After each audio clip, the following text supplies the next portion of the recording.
Fala pessoal, vamos começar mais uma live do Jornada do Executivo. São 21 lives consecutivas. A gente já teve aqui como convidado o Vitor Capum, da Bimob. A gente teve Denis Branco, coordenador comercial da Euroamérica Incorporações. Nós falamos também com Vinícius Lima, representante da VGV SA no estado de São Paulo. A gente teve aqui também Davi Bastos, representante da VGV SA no estado da Bahia. E hoje a gente recebe com muito orgulho Caio Lobo, o incorporador. Fala Isaac, obrigado por participar com a gente aqui da live. Camille, minha amiga, futura mentorada de Florianópolis. Muito feliz de estar aqui hoje com vocês, pessoal. Daqui a pouco o Caio está chegando. A gente vai falar sobre a LG Construtora, a incorporadora dele, os projetos que ele tem. A gente já desenvolveu um estudo de caso do empreendimento dele na região metropolitana de Goiânia. A gente desenvolveu com ele também uma entrevista para o podcast Incorporadores do Brasil. É isso aí, Isaac, vamos que vamos. Georgia, minha parceira de Goiânia, tamo junto. É isso aí, Denis. Presença ilustre, nosso representante regional de Santa Catarina, Alexandre Matos. É isso aí, essa galera, tudo do bem. Que maravilha. Estamos com uma turma boa. Davi Bastos, o nosso representante no estado da Bahia. Finalizamos uma reunião agora há pouco, né, Davi? Vamos desenvolver muitos projetos aí na Bahia. Terrenos maravilhosos que nós temos. O Caio Lobo, o incorporador, acabou de entrar. Daqui a pouco ele entra junto comigo aqui. Obrigado, pessoal. Gostaria de pedir a força, o apoio de todos vocês que estão nos assistindo, que estão nos acompanhando, de clicar nesse coraçãozinho aí para o algoritmo do Instagram entender o alcance da nossa live. Compartilha o link dessa live com todos os seus contatos, isso dá uma força muito grande para nós alcançarmos um volume maior de pessoas que podem ser impactadas com o nosso conteúdo, que é um conteúdo de transformação. Vamos lá, clica no aviãozinho aí e compartilha, galera, assim como o Denis. Valeu. Isaac, a gente vai estar junto na quarta-feira, já falei com o Danilo Palmerston aí. Até pedir para ele passar seu contato para a gente conversar um pouco mais sobre o empreendimento que a gente vai gravar, uma grande surpresa. O estudo de caso do Caio Lobo, que é o nosso convidado de hoje, foi o estudo de caso que a gente teve um maior alcance de audiência. Fiquei muito feliz. É um projeto inovador, é um projeto que pode ser replicável em várias regiões. Ele tem uma metodologia de trabalho fantástica. Rafael Castro, seja muito bem-vindo à nossa live. Aline Silva Santos, muito bem-vinda, Aline. Muito feliz de você estar aqui com a gente. Meu parceiro Soares, parceiro de negócio, a gente está junto, né, Soares? Amanhã tem reunião às 11. Vinícius Lima, obrigado pela presença, meu parceiro. Vinícius Lima é nosso representante no estado de São Paulo. Grande Vitor. A gente já fez a conexão, né, Vitor? Com o Vinícius. Vocês têm reunião, acho que na quarta-feira, não é isso? Casa Norte Construtora. Tamo junto, Soares. Aguardando, então, a entrada do Caio Lobo, o incorporador, na nossa live aqui. Deixa eu dar uma ajeitada na câmera aqui, para ficar bem enquadrado. Todos vocês. A gente vai falar um pouquinho sobre os nossos negócios, sobre as oportunidades de mercado, e ouvir do Caio que ele tem um conteúdo muito bacana mesmo. Denis, Georgia, Caio, é isso aí, tá todo mundo acompanhando junto com você, Isaac. Maravilha, feliz demais de vocês estarem aqui. Capa Arquitetura, Pedro Vieira, muito bem-vindos à nossa live, aguardando aí a solicitação pro Caio entrar. Deixa eu ver se eu acho ele por aqui. Aqui. Ao vivo com a gente. Muito legal. Obrigado, Pedro, pela participação. Capa Arquitetura. Boa noite. Boa noite, Caio. Tudo bem com você, meu amigo? 100%, Juliano. Tá me escutando, ok? Tô te escutando muito bem. Você tá me escutando bem? Beleza, 100%. Maravilha. Capa Arquitetura, obrigado pela presença ilustre. Caio, eu tenho uma notícia boa para te dar. O nosso vídeo gravado no Vila das Brisas foi o maior alcance de todos os estudos de caso que nós Ó, tivemos até o momento, tá? olha, que maravilha, hein? Muito feedback positivo, muita gente entrou em contato comigo pelo direct, querendo conhecer um pouco mais do produto. Vou encaminhar para você aí atender essa Da turma. hora.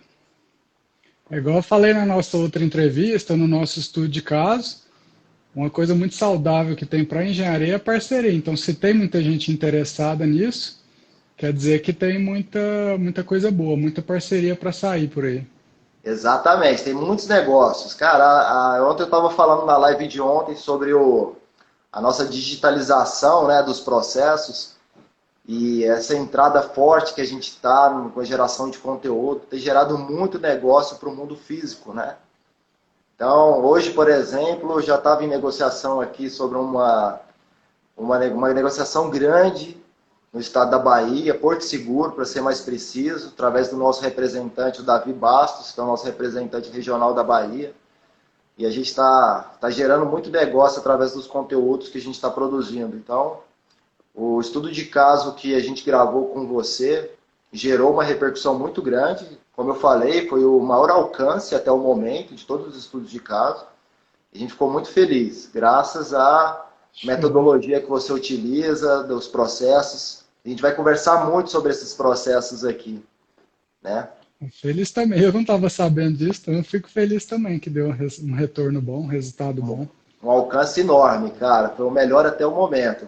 Bateu os nossos recordes aqui. Ótimo. Vamos lá. Pessoal, hoje a gente tem um convidado, Caio, o incorporador. Ele tem um blog também.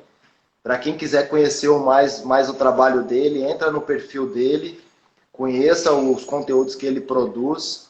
Tem uma newsletter também que ele solta toda segunda-feira. Cadastra no. Acho que o link está na bio, né, Caio? Tá, na bio do O Incorporador do Instagram tem a link para o cadastro na Incorpora News, que é um projeto que a gente tem de divulgar tanto atualização quanto notícias do mercado imobiliário. Então, para quem tem interesse nessa área do mercado imobiliário, incorporação, engenharia, é um projeto que a gente tem que toda semana tá compartilhando via e-mail muita notícia, muita tendência, tudo que está acontecendo por aí, né? Sim, eu assino a newsletter e recebo, gera vários insights, né? Primeiro, importante para todo profissional do mercado estar atualizado com o que realmente está acontecendo, né? Nível Brasil, no mercado de incorporação, no mercado imobiliário de uma forma geral. E depois porque geram vários insights, né? E esses insights a gente acaba utilizando no nosso dia a dia de negócios aqui.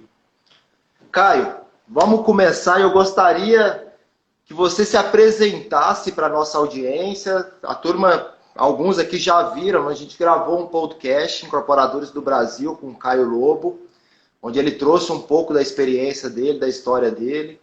Nós gravamos também o estudo de caso com um dos empreendimentos dele, na região metropolitana de Goiânia. Mas, para quem ainda não teve a oportunidade de assistir, de conhecer, gostaria que você falasse um pouco mais sobre a sua trajetória, a sua jornada nesse mundo da incorporação, desde do seu início até o momento atual. Eu tenho certeza que vai inspirar muitos profissionais do mercado a seguir uma trajetória parecida. Só dar um alô aqui para o José Rafael de Medeiros, uma figura importantíssima no mercado de desenvolvimento pessoal. Obrigado por estar participando, obrigado pela audiência. Quem quer saber mais sobre desenvolvimento pessoal, segue ele, que é uma pessoa que acrescenta muito no mercado. Caio, vamos lá, conta um pouquinho da sua história para se apresentar para a nossa audiência. Maravilha. Meu nome é Caio Lobo, eu sou engenheiro civil, eu me formei em Florianópolis, na UFSC, E desde a época de universitário, quando eu comecei minha carreira de engenheiro, eu fui muito voltado para o mercado imobiliário. Já trabalhei com infraestrutura, trabalhei com outras partes, mas sempre tive um dedinho no mercado imobiliário. Já tem mais de 10 anos que eu estou no ramo. Em 2012, eu vim trabalhar na empresa que chama ELG Construtora, do qual eu sou sócio, e a gente fazia muitas obras públicas, tanto obra pública quanto alguns tipos de obras particulares de saneamento. E dentro de um contexto de carreira, eu acho que alguns engenheiros estão vendo a gente, algumas outras profissões, eu não me identifiquei muito com a carreira de obras públicas. Então, foi aí que eu vi que eu precisava achar um rumo que realmente me desse o prazer de trabalhar, né, o prazer do dia a dia, não só engenharia pela engenharia. E eu comecei a descobrir que o mercado imobiliário ele era muito atraente. A gente tem aquela visão, todo mundo conhece o mercado imobiliário, mas nem todo mundo conhece tão profundo. Então, o mercado imobiliário ele é gigante, ele é imenso. Quanto mais você vai descobrindo, quanto mais você vai botando o pé dentro dele, você vai entrando de cabeça, você vai mais se apaixona, digamos assim. Foi isso que aconteceu comigo. Então, eu sempre trabalhei com obras, trabalhava com outro tipo de obra, e começamos a trabalhar com algum loteamento aqui, alguma coisa ali, começamos a construir algumas casas para vender, e essas casas viraram condomínios, esses condomínios viraram um modelo de negócio, e a gente foi replicando, foi largando as outras áreas que a gente trabalhava, e resolveu direcionar bastante para o mercado imobiliário. Então, só para contextualizar, hoje a gente está com um produto escalável, que o Juliano até conheceu nossas obras, que são basicamente condomínios de casas. Quando a gente foi testando vários mercados para ver qual que a gente tinha mais identificação e para qual mercado a gente achava promissor. E a gente começou a entender vários mercados e descobriu que o mercado de casas em si, qualquer tipo de casa, era um mercado muito pouco explorado por boas construtoras. Então foi aí que a gente começou a achar, a nossa construtora começou a se encontrar nesse mercado e começou a ver que o tipo de produto que a gente fazia era escalável. Então, basicamente, fazemos condomínios de casas, condomínios fechados de casas, de padrão, principalmente Minha Casa Minha Vida e médio padrão, mas a gente tem alguns projetos do médio alto também, e é isso. Então, desde o que eu comecei até hoje, a gente passei por alguns nichos, e hoje é um mercado que eu atuo, que eu gosto bastante, que eu até falo que eu sou entusiasta, é mercado imobiliário, é incorporação imobiliária, e é o que eu pretendo continuar a minha carreira, né? Legal, Caio. Eu vou tentar aqui buscar o máximo de conteúdo técnico nessa live para nossa audiência, que tem sempre nos perguntado, né? A cada estudo de caso, a cada Incorporadores do Brasil que a gente grava, a audiência tem nos perguntado questões técnicas de desenvolvimento imobiliário, e eu sei que é um assunto que você conhece muito bem, não só por ser um entusiasta e estudar muito, mas porque você vive isso na prática, né? No seu dia a dia. Então, eu vou começar com uma pergunta do início do ciclo da incorporação lá na aquisição de terreno. O que você, Caio, como empresário, observa hoje na hora de comprar o terreno? O que é importante para você nesse momento de compra de terreno, na aquisição do terreno? Maravilha.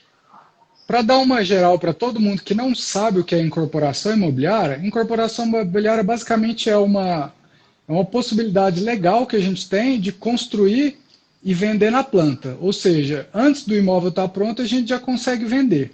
Então, dentro desse contexto de mercado imobiliário, que é onde a gente está mais focado hoje, um dos principais custos, um dos principais investimentos que a gente tem é o terreno. Então, num contexto geral, como o terreno é uma parte que a gente descapitaliza muito, a gente geralmente trabalha em duas frentes de trabalho. Alguns terrenos a gente faz a aquisição, principalmente quando está com preço de oportunidade sensacional, a gente vê que não tem como perder, a gente faz a aquisição, mas na grande maioria dos casos a gente trabalha com permutas. Para quem não está familiarizado com o termo, permuta é basicamente, existe um terreneiro, existe um dono de terreno que possui aquela área, a gente tem o know-how, a gente tem o produto em si, o jeito de construir, a gente faz uma proposta para o terreneiro, principalmente unidades futuras. Existem alguns tipos de permuta, permuta física, permuta financeira, permuta societária, mas na maioria dos casos ele é vinculado a permutas de unidades do próprio empreendimento. Então, basicamente, eu valorizo mais a área do permutante e, ao mesmo tempo, eu deixo de descapitalizar uma grande quantia que eu posso usar na própria obra. Então, para quem tem interesse de incorporação imobiliária em si, essa é uma das vantagens que a gente tem de conseguir trabalhar com menos dinheiro, digamos assim. Sim. E só contextualizando aqui, como você explicou para a nossa audiência, existem vários formatos de negociação de terreno. A compra do terreno em si, quando ele está num preço de oportunidade, e funciona principalmente quando você tem um ciclo curto da incorporação, né? Quando o seu ciclo ele é muito longo, você descapitalizar agora, tem que considerar o valor do dinheiro no tempo, então isso pode inviabilizar o negócio pagando o terreno em dinheiro, a não ser que seja um parcelamento longo, alguma negociação do tipo. E tem a permuta financeira, quando você deixa um percentual do seu faturamento para o terrenista, para o dono de terreno, e a permuta física, quando você entrega em unidades, né? Você faz uma negociação de metros quadrados, normalmente de área privativa, e você entrega isso no futuro. Ou a permuta societária, onde o terrenista ele entra como co-incorporador, vamos colocar assim, né? Ele entra junto com você no projeto.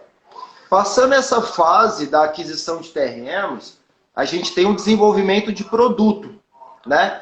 No caso do Caio, como eu tive a oportunidade de conhecer o modelo de negócio dele, ele possui um produto, de certa forma, já padronizado, entre aspas, né? Mas vamos chamar de replicável, né? Então, como ele já tem um produto formatado, ele busca terrenos que são adequados a esse produto. Não é isso, Caio? Explica um pouco melhor essa metodologia no desenvolvimento do seu produto. Só a última parte que deu uma travadinha, Juliano. Se puder só repetir o Caio, a LG, ela tem um produto já formatado, né? Um modelo, né, de produto formatado. Então, diferente de uma empresa que é especializada, vamos supor, no alto padrão, onde ela compra o terreno e a partir daí ela desenvolve um produto para aquele terreno, no seu caso, você já tem um produto previamente concebido e você busca terrenos que são adequados para aquele produto que você já tem, não é isso? Funciona, não é tão o mesmo produto, mas a gente tenta trabalhar com características similares, principalmente comercialmente. Então a gente consegue fazer produtos que se assemelham muito, é lógico que a gente respeita muito a característica de cada região, seja bairro, seja cidade, a gente tenta ver o que o pessoal dessa cidade gosta. O pessoal dessa cidade gosta de varanda, o pessoal dessa cidade gosta de quintal grande, o pessoal... Então a gente tenta adequar um tipo de negócio, que a gente tem um modelo de negócio que a gente fala, para diversas localidades. Por que isso é fácil? Não é fácil, mas por que isso é possível? Porque, por exemplo, a gente trabalha muito com condomínios de 20 a 60 casas. Então, como a gente trabalha com um produto que ele serve, ele cabe em vários lugares, a gente consegue saber o potencial financeiro daquele produto, saber o quanto que a gente consegue ou pagar ou permutar na área, e depois disso tudo a gente consegue adequar o produto ao perfil da região. Então, quando a gente fala que ele é replicável, escalável, a gente não está falando necessariamente que ele é igual. Mas a síntese dele, o principal dele, o tempo de obra, o tempo de financiamento, o funding, que é o financiamento que a gente usa, tudo que envolve o produto, a gente consegue usar em várias regiões. Então, quando a gente escolhe as áreas para fazer o produto, é bem isso que você falou, a gente tenta encaixar áreas que o nosso produto tenha capilaridade, que tenha a ver, né? Porque tem, às vezes, até parece, eu estou com essa área aqui que dá para fazer 20 torres de prédio. Eu nem olho, falo, não é meu perfil, não é a área que eu estou procurando, eu procuro áreas assim. Eu tenho um perfil, um leque de áreas que a gente procura quando a gente vai fazer projetos novos, mas isso já direciona a gente para o tipo de produto que a gente quer fazer. Tá. Deixa eu fazer uma pergunta agora, voltando um pouquinho na aquisição de terreno. Normalmente, para a nossa audiência aqui, que são corretores de imóveis e que de repente tem intenção de trabalhar na negociação de áreas. Normalmente, quando você permuta uma área, o valor, o honorário de intermediação é do incorporador ou do proprietário do terreno, ou isso é negociável? Todas as vezes que eu trabalhei até hoje foi negociável. Por quê? Tem vezes que quem está botando o corretor para correr atrás da área é a gente. Então a gente já pré-estabelece um valor com ele e dentro da nossa proposta de viabilidade a gente já considera esse valor.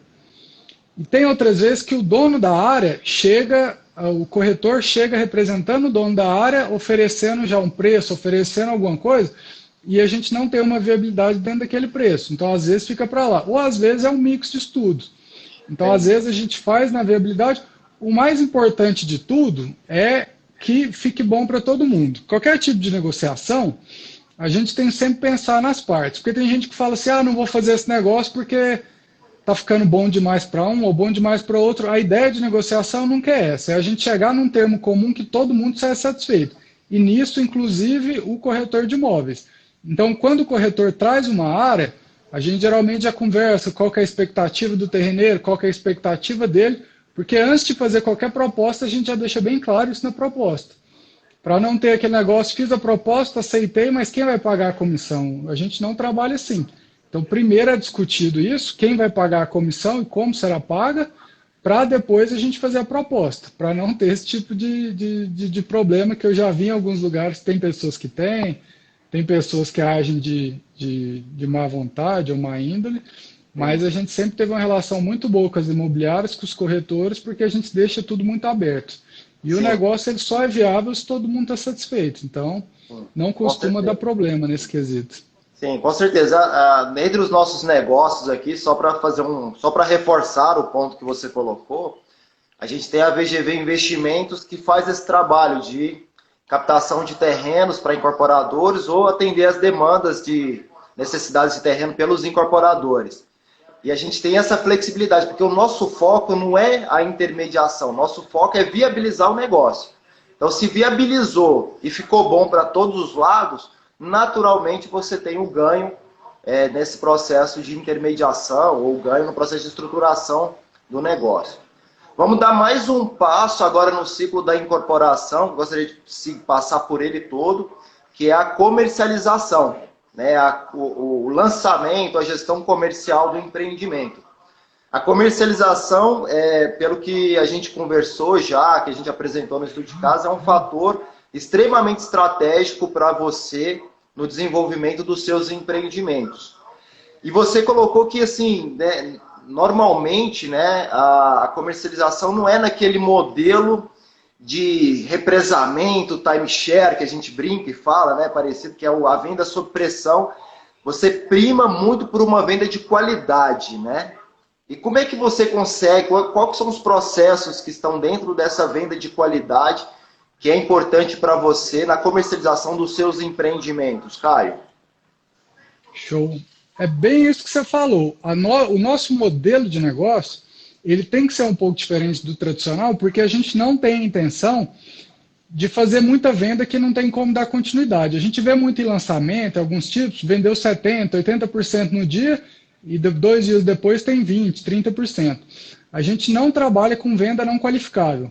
Como os nossos produtos são produtos menores, menos unidades e mais constantes, a gente tem sempre produtos sendo lançados, o que a gente faz? A gente treina bem nossa equipe de corretores, os corretores parceiros, as imobiliárias parceiras, para trazer clientes que tenham condição de fazer financiamento imediato no banco.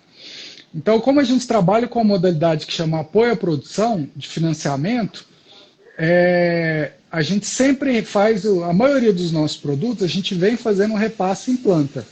Ou seja, a gente não só vende para o cliente, como a gente já faz ele assinar o financiamento do banco.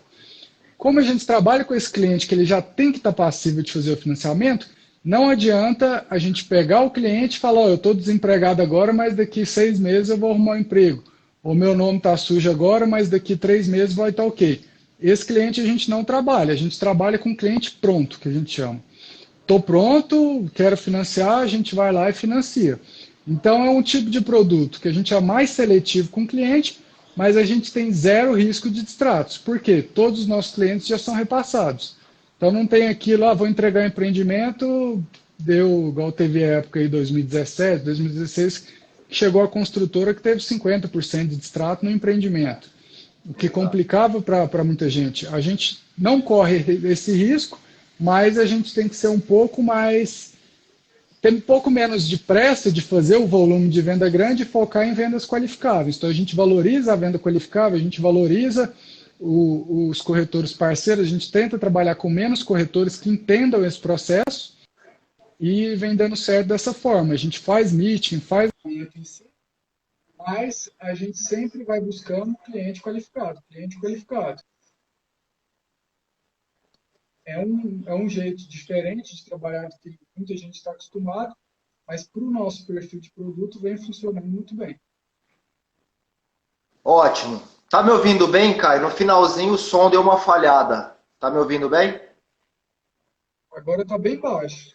Será que é o meu aqui? É.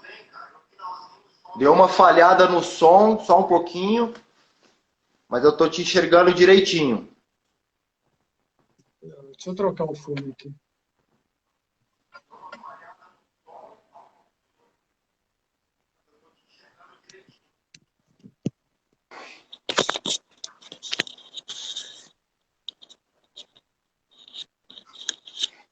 Agora tá me escutando?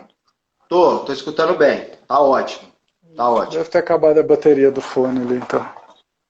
Vamos lá. Em relação à parte comercial ainda, como você trabalha com apoio à produção, você deve ter um correspondente bancário que é parceiro, que faz essa análise de crédito, né?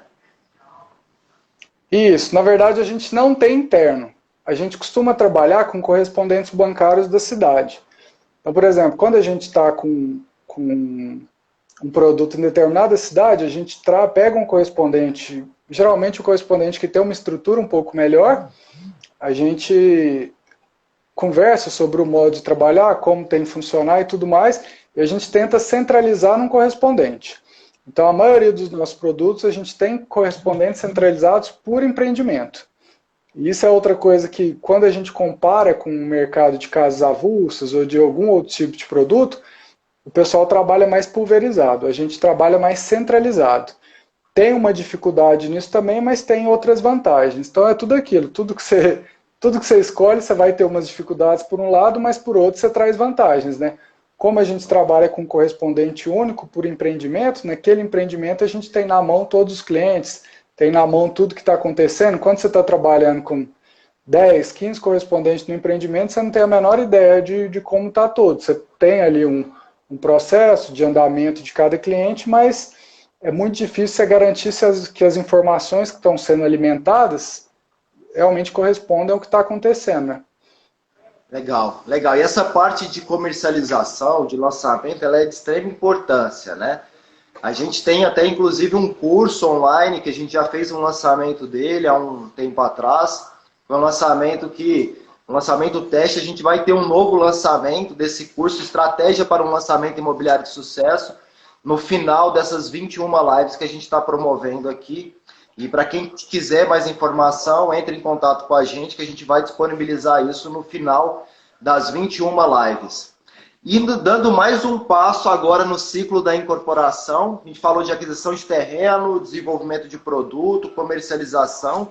Vamos para essa parte de funding, que você já deu um spoiler aí, uma pílula para a gente. A parte de estruturação, de financiamento, tanto na produção ou, quando é o caso de alguns empreendimentos, o desligamento do cliente no final da obra, né, no término da obra.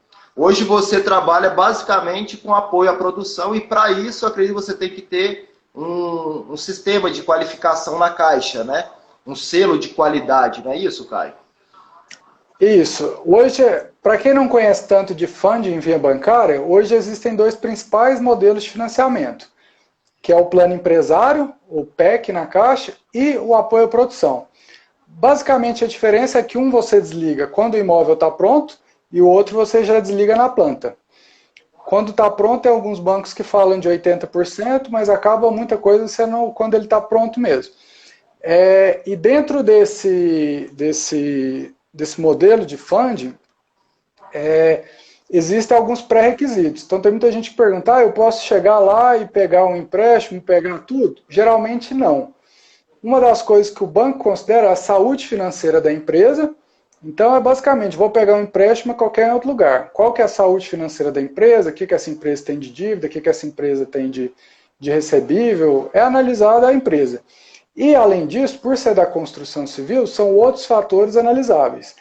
Que, por exemplo, eles exigem o programa de qualidade, o PBQPH, e algumas outras exigências em relação à construtora. Mas, somando isso tudo, somando a parte da contábil da empresa, somando a parte de a empresa mostrar que ela consegue fazer aquele tipo de obra, a gente chega na caixa, tem um nome específico que chama de GERIC. O GERIC é basicamente a avaliação da empresa, o que ela pode pegar de empréstimo, o que ela pode fazer, e é basicamente isso. Aí tem muita gente que pergunta, tá, mas se eu não for GERICado, estou começando, o que eu faço? Porque a gente recomenda muita gente a fazer parcerias com outras construtoras. Então, basicamente, às vezes eu tenho um produto, ele está em ponto de lançar, mas eu não tenho capacidade de pegar um empréstimo.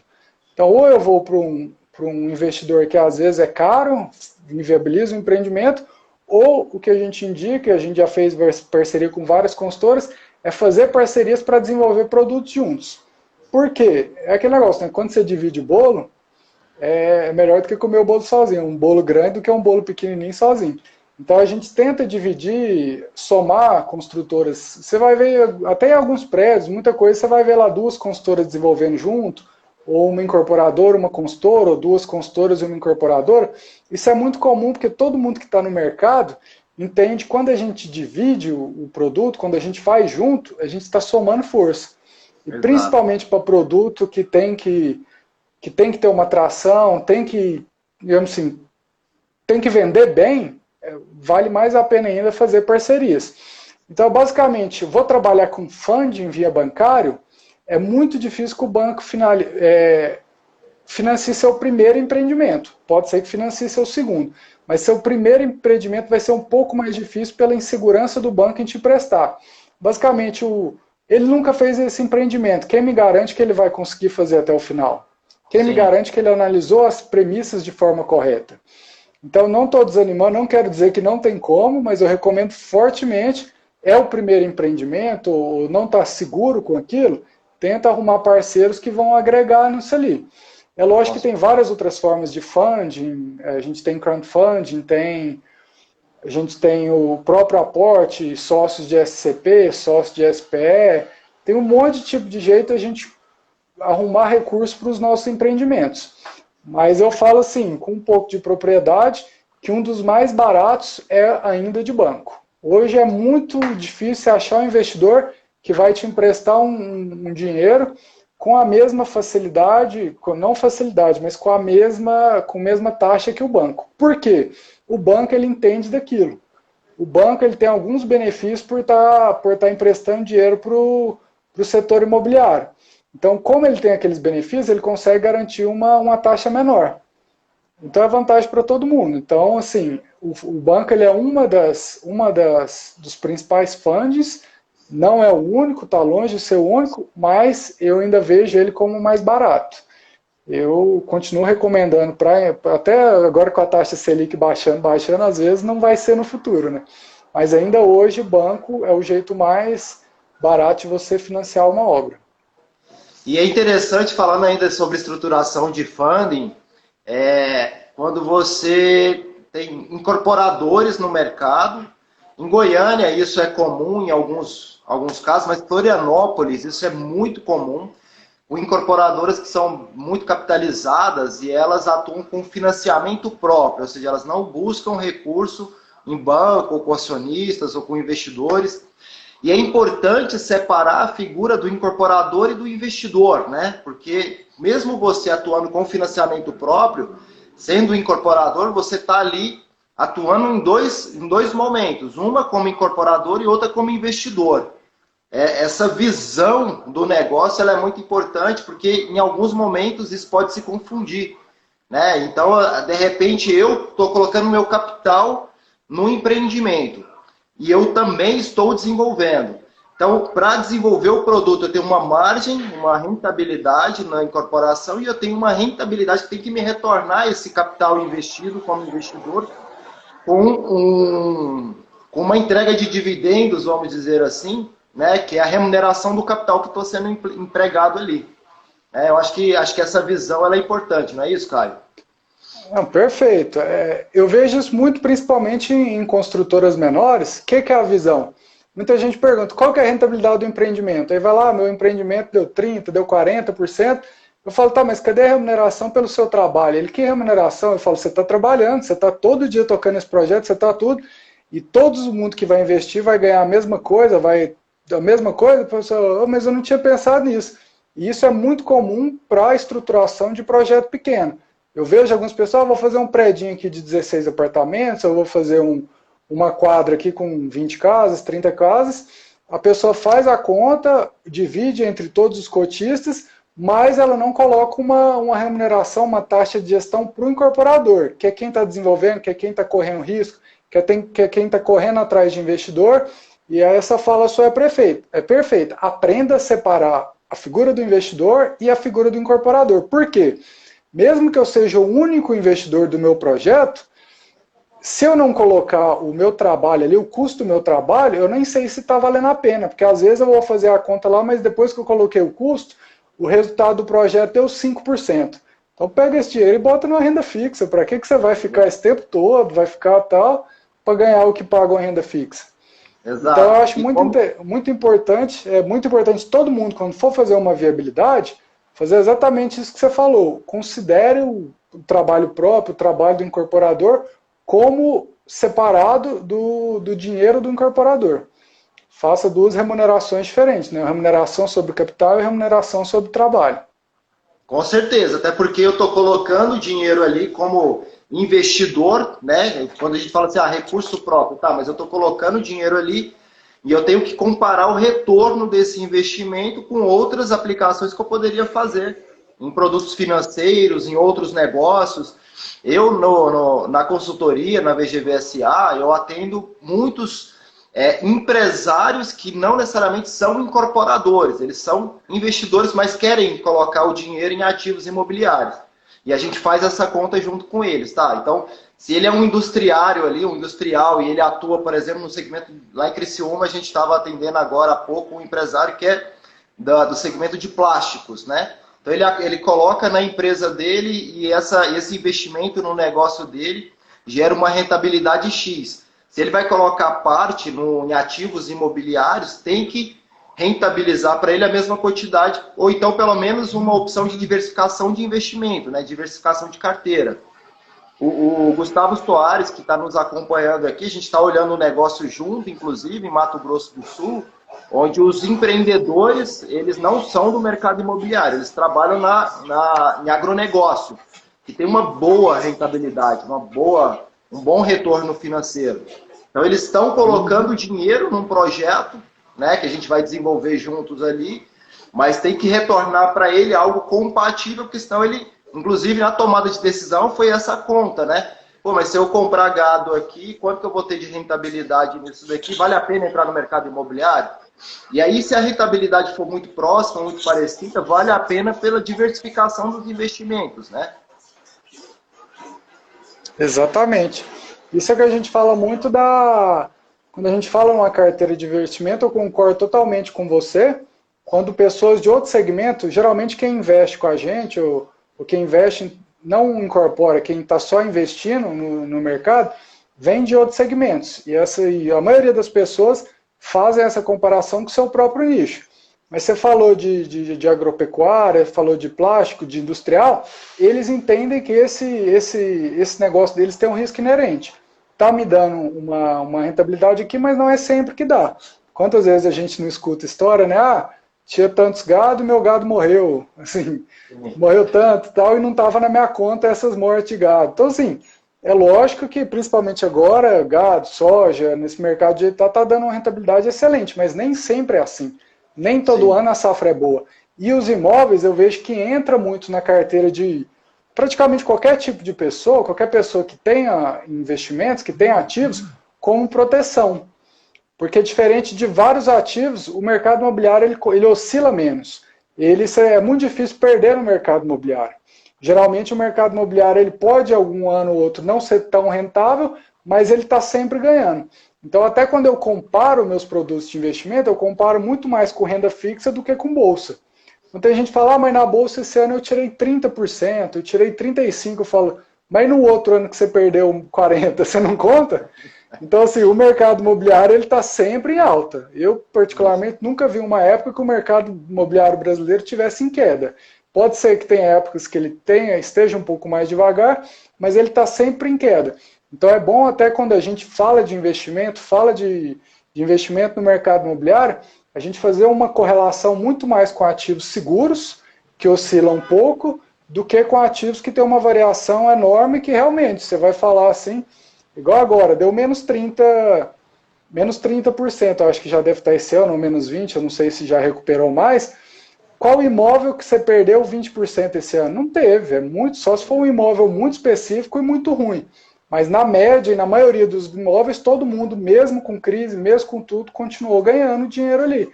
Fui vender, tinha comprador, pagou bem, vendi bem.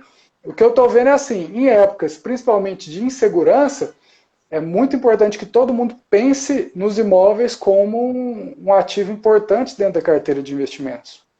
Sim, um ativo de proteção, como você falou, né? Principalmente quando você tem uma visão de longo prazo, onde se você olhar, a gente passou por um período de crise no país, uma crise econômica em todos os setores, e não diferente o mercado imobiliário, de alguma forma ele foi impactado. Mas como você falou, não no sentido de ter uma desvalorização, mas no sentido de ter uma estabilidade um pouco maior. Mas quando você olha num ciclo de 10, 20, 30 anos, a valorização ela existe e ela entrega essa proteção e essa qualidade de investimento que traz uma segurança a mais para o investidor, né? Exatamente.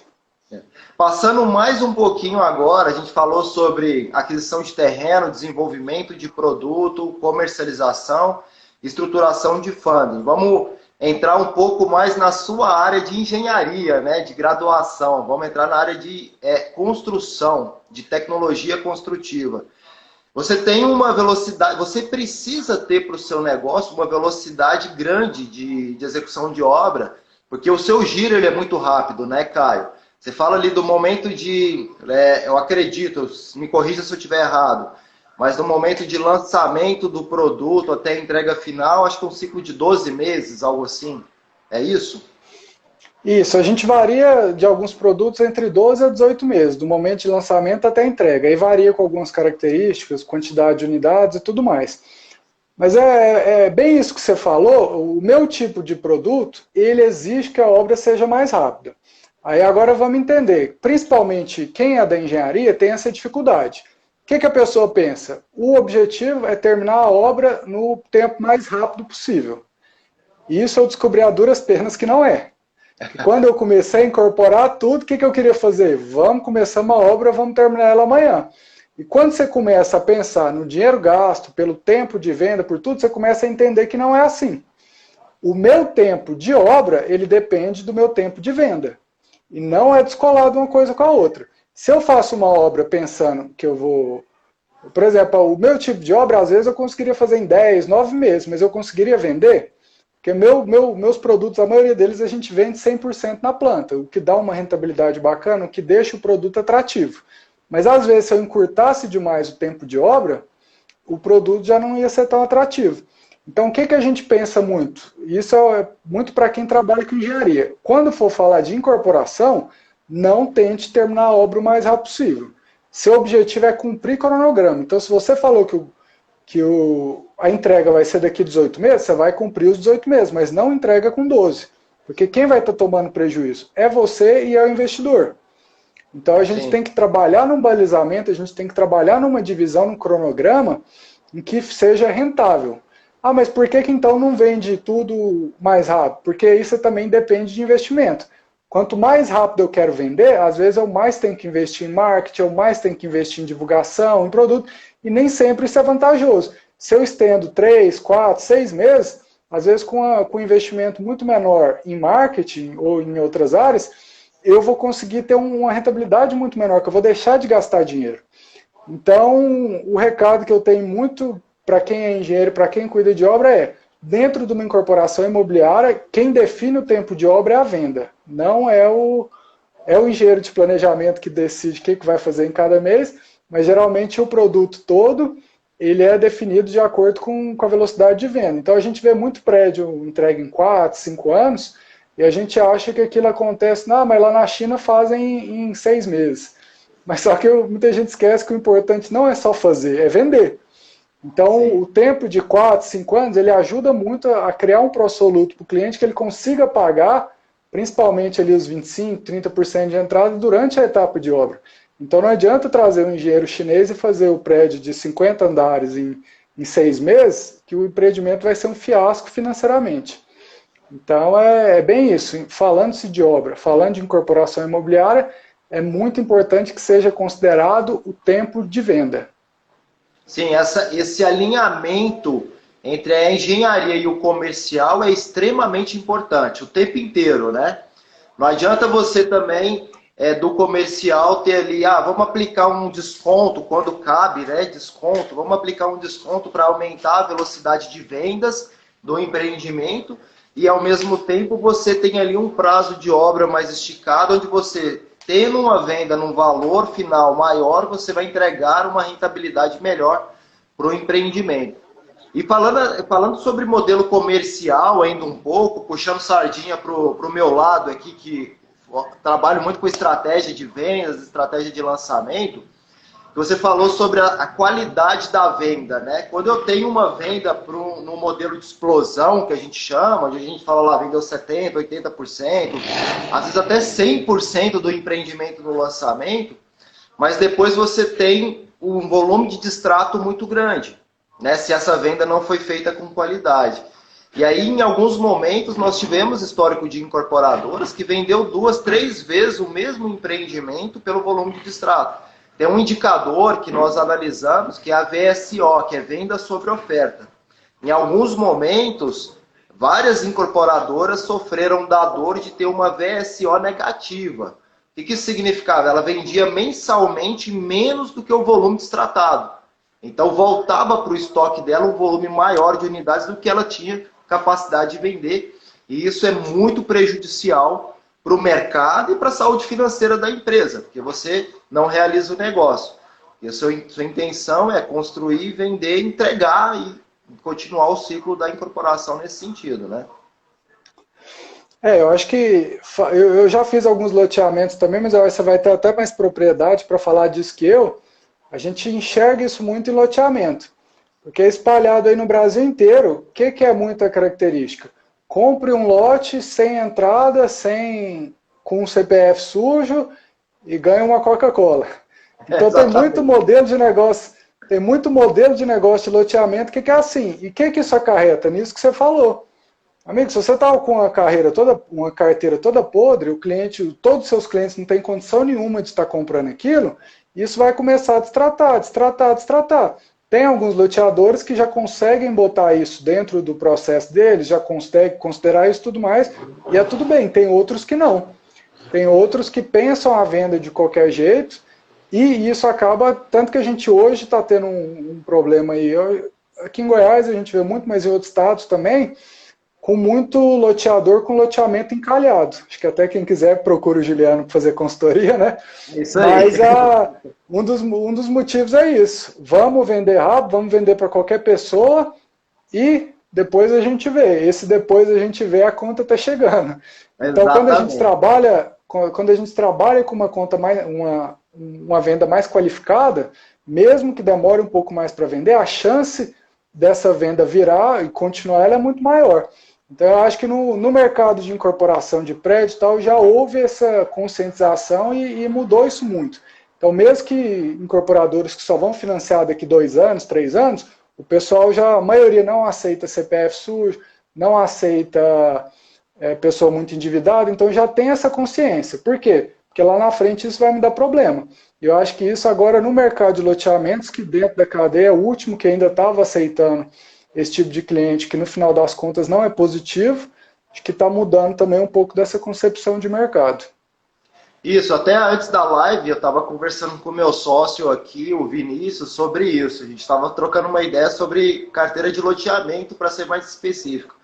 E a gente estava falando isso, porque muitas vezes o loteador, ele tem um fluxo de pagamento lá de 120 meses, por exemplo, com uma taxa de juros mais uma correção, né, sobre a carteira dele. Como ele não faz essa análise de capacidade de pagamento, depois de um certo tempo, pela projeção das parcelas, o cliente ele não dá conta mais de pagar e ele coloca a unidade dele à venda no mercado, que acaba concorrendo com o próprio incorporador no estoque que ele ainda tem. Além de colocar a unidade dele, se ele não consegue vender, ele distrata. Isso aí tem incorporador que ainda tem um pensamento um pouco limitado quando ele fala assim, mas eu ganhei na valorização, eu peguei de volta, agora eu vou vender mais caro. Só que o negócio dele, ele foge do core business dele, que é fazer o ciclo completo da incorporação ou do loteamento, né? E tem um impacto de imagem muito negativo também, né? Porque o loteamento pode ficar estigmatizado como um loteamento que nenhum corretor quer vender, porque depois ele recebe a reclamação do cliente que achou que dava conta de pagar e não dá conta mais de continuar pagando e teve prejuízo no seu negócio. Então tem um prejuízo de imagem além do prejuízo financeiro no processo. Perfeito. Quanto mais o nosso mercado imobiliário, apesar de ser um mercado já maduro comparado com os outros países, ele é um mercado ainda que tem muito a evoluir. Então, quando a gente compara funding, tudo, a maioria das coisas que a gente trabalha hoje são de 97 para cá. Que teve a lei de alienação fiduciária, teve muita coisa nova que entrou de 97 para cá. Então, se eu for pensar isso, o mercado ele é muito novo. Na década de 90, ali, quando a gente pega para estudar, a gente vê o caso da Rossi, que financiava tudo próprio, no meio da hiperinflação, 100, né? No meio daquilo. Plano 100 da Rossi. Plano 100, Então teve vários planos, várias formas de trabalhar que foi murro em faca, né? Foi dando certo, errado. E o que a gente está hoje, a gente tem até um privilégio de estar trabalhando com o mercado mais maduro. Então a gente tem essa condição de criar um produto, desenvolver o produto, saber que existe funding para aquilo, saber que existe funding para o cliente ele tem condição de arrumar um financiamento bancário. Então, no meio disso tudo, a responsabilidade maior do incorporador é não tentar deturbar esse modelo, porque o modelo vem dando muito certo, o jeito que o Brasil vem trabalhando a parte imobiliária, ela está cada vez mais madura, está cada vez trazendo mais gente para querer investir no mercado imobiliário, tanto outros bancos, quanto abrindo securitizadoras. Hoje existe muito mais securitizadora que eu acho que nunca teve no Brasil. Sim. Porque o pessoal se sente mais seguro em investir disso. Então eu vejo muito como o papel do incorporador, no caso desses loteadores, ou no caso de alguns incorporadores, é pensar a venda como funding também. Eu não estou fazendo essa venda só para mim, só para eu receber, me desligar do cliente, tudo. Eu estou fazendo essa venda que vai trazer satisfação para o cliente, mas também vai trazer satisfação para o banco que vai ficar com aquele cliente, né, que vai ficar com aquela carteira.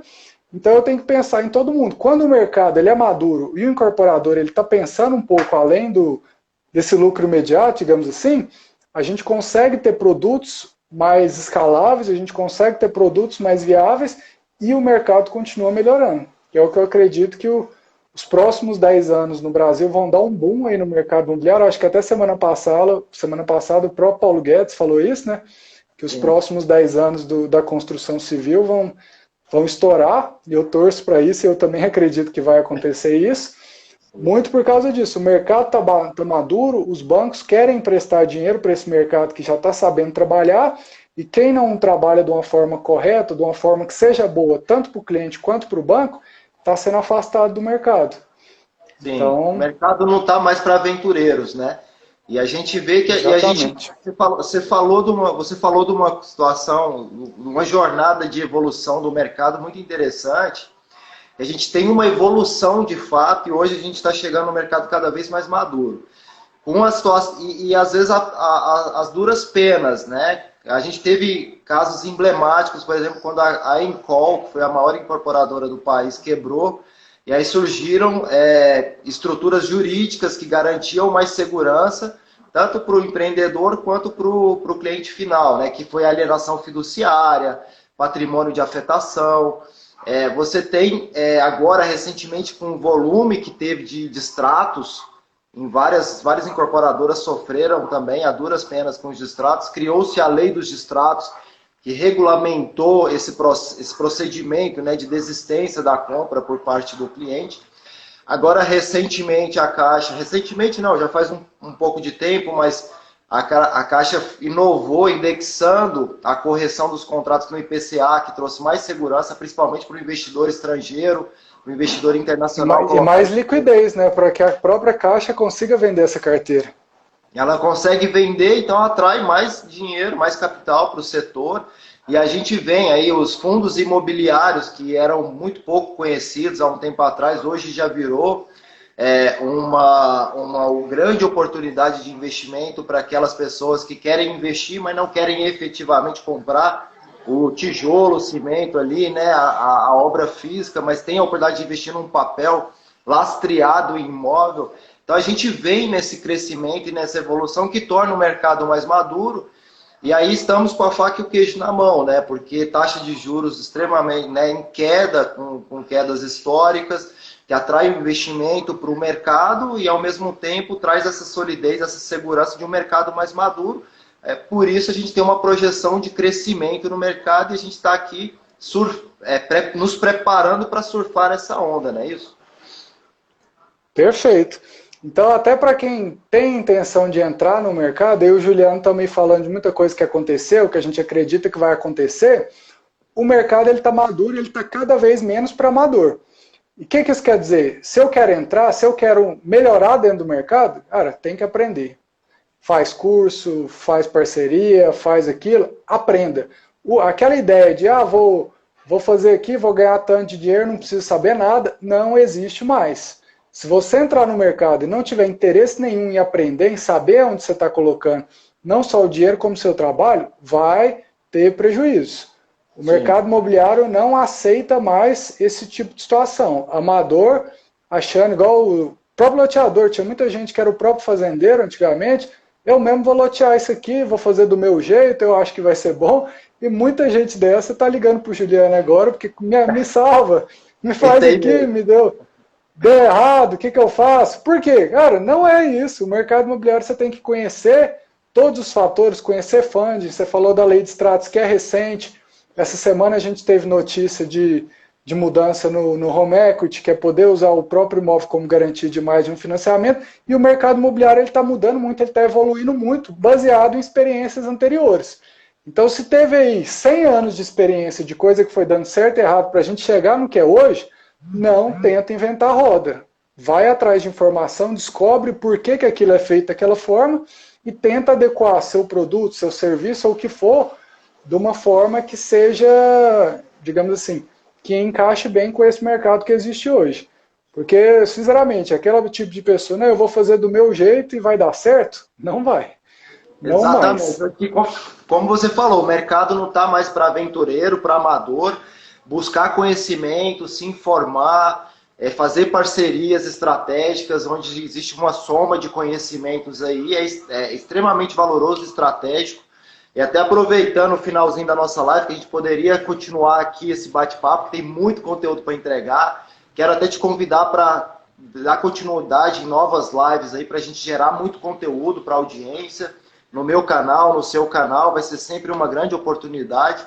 E falando em conhecimento e desenvolvimento, a gente já está com um lançamento de um novo curso, Estratégia para um Lançamento Imobiliário de Sucesso, que no final das 21 lives a gente vai avisar a nossa audiência, quem tiver interesse, fica atento, a gente vai manter esse curso, a abertura desse novo treinamento, para quem quer entrar no mercado imobiliário, para quem quer entrar no setor de incorporação, para se desenvolver e adquirir conhecimento. Caio, muitíssimo obrigado pela sua participação de hoje. Seu conteúdo ele é muito importante para nós. Vamos continuar, pessoal. Quem não segue o Caio, entra no perfil dele, segue ele, assina a newsletter, que vai acrescentar bastante no seu dia a dia de conhecimento. Obrigado, Juliano, mais uma vez. Uma parceria que vem dando certo aí. A gente vem trocando muita informação. Eu acho que isso é válido para todo mundo, para você, para mim e para o mercado aí que... Acho que é isso, quanto mais a gente divide, mais a gente recebe, né? Então, informação, principalmente do nicho que a gente gosta, que é o mercado imobiliário, é sempre muito válida. Mas brigadão aí pelo convite, por a participação e tamo junto. Maravilha, Caio. Show de bola. Estamos finalizando aqui com 14 segundos restantes. Mais uma vez, muitíssimo obrigado. Tamo junto para futuros negócios, futuras parcerias e ajudar a nossa audiência na construção de conhecimento. Valeu? Valeu!